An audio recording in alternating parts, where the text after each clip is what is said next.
কিছুদিনের জন্য বোকা বানিয়ে রাখা যায়, কিন্তু চিরদিনের জন্য বোকা বানিয়ে রাখা যায় না। তাই মোদীবাবু আর অমিত শাহ বাবুর সাইনবোর্ড আমরা উঠিয়ে দেবই ভারতবর্ষ থেকে। ভয় ভারতবর্ষ বাঁচবে, ওরা গেলে দেশ বাঁচবে। ওরা যত তাড়াতাড়ি যায় দেশের মঙ্গল। আমরাও ছোটবেলা থেকে রাজনীতি করেছি, অনেক সরকার দেখেছে, কোনোদিনই ভাবে দেখিনি একটা সাংবাদিক যদি বিরোধিতা করে তাকে খুন করবার হুমকি দেওয়া হচ্ছে। দিল্লির ন্যাশনাল চ্যানেলগুলো তো কিনে নিয়েছে পুরো 1% বাদ দিয়ে।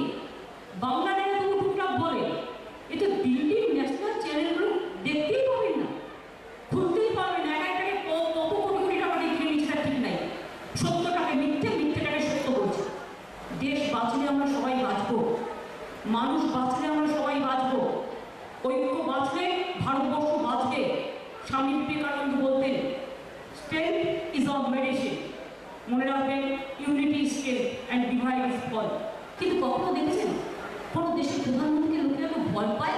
বাপরে, দেখলেই মনে হচ্ছে গব্বর সিং চলে আসছে। কোথা থেকে চলে আসছে? আগে মা ভাই বোনেরা ঘুম পাড়াতে, যে ছেলে ঘুমালো, পাড়া ঝুলালো, বর্গিয়ে রয়েছে। কোথা থেকে বর্গিদারে জুড়েছে ভগবান জানে।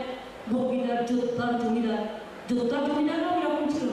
এই যে এমন সব গব্বর সিং এক একজন